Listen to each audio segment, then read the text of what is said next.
It is a great pleasure to introduce the International Federation of Social Workers keynote speakers. We have the Global President, Joachim Mumba, who is speaking to us from Lusaka, Zambia, and Anna Radulescu from Bucharest in Romania. Both these social work leaders have made significant contributions to social development in their own countries, regionally and globally. The first time I met Joachim in Zambia, he took me to the Empowerment Village. This is a place that social workers have helped to develop to support children who had been orphaned after the HIV epidemic took so many lives of their parents' generation. The village created an environment for families living in poverty and orphaned children to live together in new, lifelong families. At the entrance to this self-led community is a sign that says, "Every child has the right to be loved." The community works as a collective where both adults and children have a say, and together they have co-built a school, medical facilities, self-run businesses, and an environment where everyone thrives and has positive futures. It was a real joy to see happy children and hear of their plans of going to university so that they could learn new skills to contribute back to their new mums, dads, sisters, brothers, and extended families. Joachim showed me how social work supported community self-led development and how it transforms contexts of poverty and abandonment into situations of achievement and prosperity. Some years ago, when meeting Anna in Romania, I witnessed her work in supporting the placement of social workers in communities across the country to help facilitate community systems of care and responsibility. By placing skilled social professionals in communities, crime rates dramatically reduced. More children went to school. People used health facilities more effectively. Workplace productivity went up and local economies improved. In her address, she will talk about the social work principles that supported these significant outcomes and how they have been used in supporting refugee communities in the current context of people seeking safety after the invasion of Ukraine. Each of these speakers are practitioners. They have knowledge of what works in social development based on years of on-the-ground experience and supporting developments regionally and globally. They provide us with key insights which can be adapted and utilized across the world, bringing an end to the global challenges we face. I warmly welcome them to the summit, and I thank them for sharing their learning with us. Greetings from the International Federation of Social Workers, and I welcome you all, the delegates to the Global People's Summit. A few years ago, an NGO working in the rural part of my country embarked on a water systems project. The project team entered to one village and realized that cases of diarrhea disease were quite high. So without engaging the community in understanding the underlying causes of the problem, the project team set out to drill a borehole in the middle of the village. A few months later, the project team from the same NGO came back to check if the diarrhea cases were going down. And to their surprise, the cases were skyrocketing, and community members were still drawing the drinking water from a stream located a kilometer away from the village. Asking the community why they were still drawing water from the stream 1 kilometer away from the village, where their animals drank and the whole community washed their clothes and bathed, they responded that walking a long distance to draw water was a kind of a therapy for women in the community. It gave them time to chat and share their problems, and moreover, that their forefathers used to drink from the same stream and didn't die of diarrhea. These and many other stories remind us that sustainable development requires a process of public understanding, participation, and agreement in order to achieve the results everyone seeks. Social workers all over the world play a fundamental part in this transformative process towards a sustainable future as co-facilitators of social change. Community participation in social work means that the people, families, groups, organizations, and communities in respect of programs, projects, or actions are integrated to achieve holistic outcomes. The People's Summit should therefore lead us to a place where we embrace the spirit of Ubuntu by influencing a global conversation, creating shared values as a collective for a new eco-social world that leaves no one behind. As the world emerges from the COVID-19 pandemic, in the midst of the climate change crisis, the role of social workers has increasingly become apparent in influencing new values that will shape policies and practices to ensure sustainability and good life, not only for human beings, but for the environment on which we all depend. In view of the fact that sustainable social development takes place when people and communities own and lead change, it is imperative to promote participation of community members in matters that affect their lives, as well as of enhancing a sense of ownership of the change process. In the process of change, social workers always start where the people are. We all normally say starting from where the client is, meaning he or she must have the ability to truly understand the person's story, the strengths the person has to take responsibility for life changes. This involves recognizing the strengths and dignity of everyone's skills in creating change.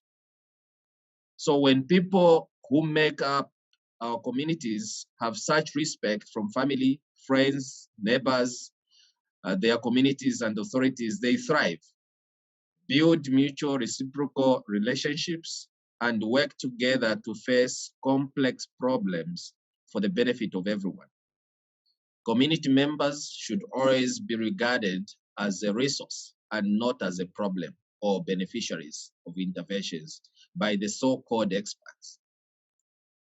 The core building of this summit has already demonstrated that through deliberate efforts to forge partnerships, new value systems that promote a fair world, a world that respects the rights and dignity of all peoples, a world that takes into account the rights of the present and the future generations.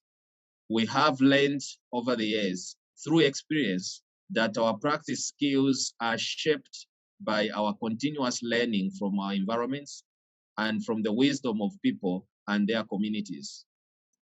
We have also learned to break down the silos between different professions and individual interests to create holistic, sustainable outcomes.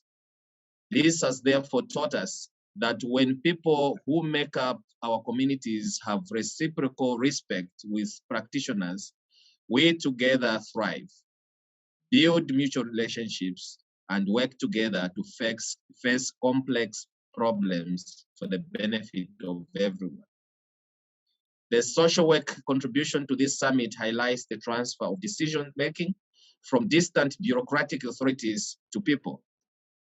This deeper form of democracy is necessary to find sustainable solutions to the local and global challenges of inequality, poverty, climate change, and pandemics. It is only through working together with a common principle of leaving no one behind that we can ensure a future for each and all of us. This vision is based on the global social work experience of what works, of what transforms poverty and marginalization into systems where people are actively contributing to others, ensuring that this and future generations are safe, confident, and our environments and planet is sustainable. I now pass on the remainder of this keynote address to the IFSW Global Vice President, Anna Radulescu. Thank you, Joachim. I will talk about how we are using the principle of social work when helping communities directly affected by the war in Ukraine and building partnerships to respond to the needs of the displaced people in our countries. The first phase involves setting up social work teams along the border to Ukraine on the main refugee transport routes. The work of these social work teams has been complex. In many countries, there were no plan for this situation as refugees arrived at the border under extreme urgency without clothes, food, medication, or plans for their journey.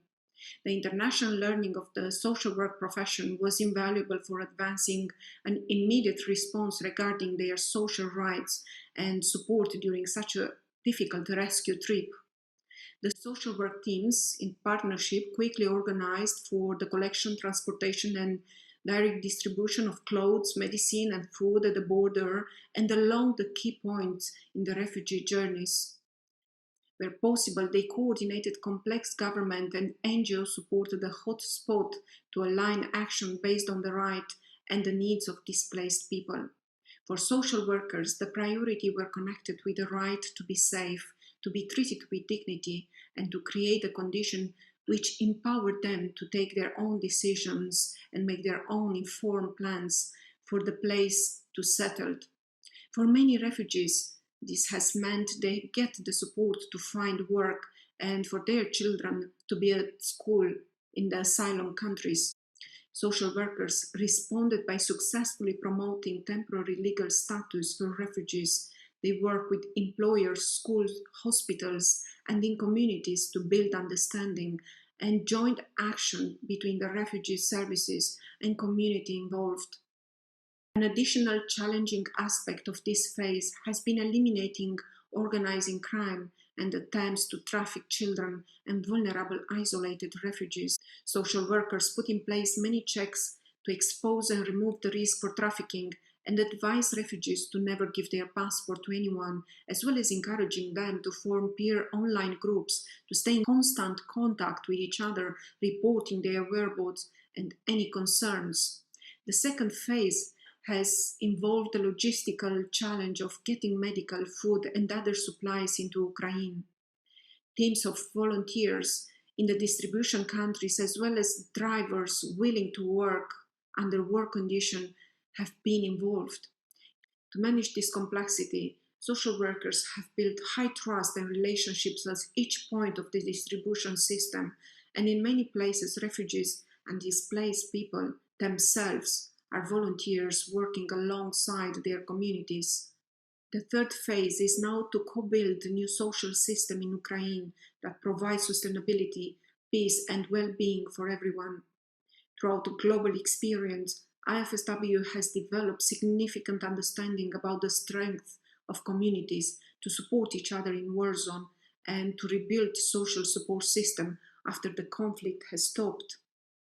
When I was in Ukraine in the Kremenets-Podilsk district that hosts 30,000 displaced people, the officials of the province and communities have deeply appreciated IFSW support, advice, and partnerships. Their desire is for the refugees to return to vibrant communities that support each other and have strong positive future. I would like to read you a statement from the head of the Kamenets-Podilsk district, Mr. Shimanchevich. We admire your warm hearts and openness to our people every day. Your support inspires victory in such a difficult time. Ukrainians appreciate your every courageous speech, every charity step, every post on social networks that spread the truth and encourage the fight against Russian occupiers on various fronts. After all, Ukraine is fighting the enemy, not only for its own freedom, but also for the values and the rights to a peaceful life of the entire democratic world. Thank you for the bottom of my heart. This work is based on key values which are critical to social transformation. These are self-led development, identifying and developing strength, respect, dignity, harmony, social justice, diversity, belonging, reciprocity, and equity, love and care for the people and the planet, responsibilities and right, togetherness, accountability and community, solidarity, equality, inclusion, and collaboration. Thank you very much, and back to you, Joachim. Thank you so much, Anna. We thank and acknowledge the IFSW European region, who have made a huge difference to people's lives at the borders, in the asylum countries, and now beginning in Ukraine. Equally important are the other IFSW members in other parts of the world who have raised funds and demonstrated global solidarity. The Federation will continue to develop partnerships in this and other war zones, recognizing the strengths and aspirations of people under significant challenge. In all our work, we will bring our global expertise in supporting communities and countries, building hope and rebuilding new systems that foster peace and security for everyone. We thank you.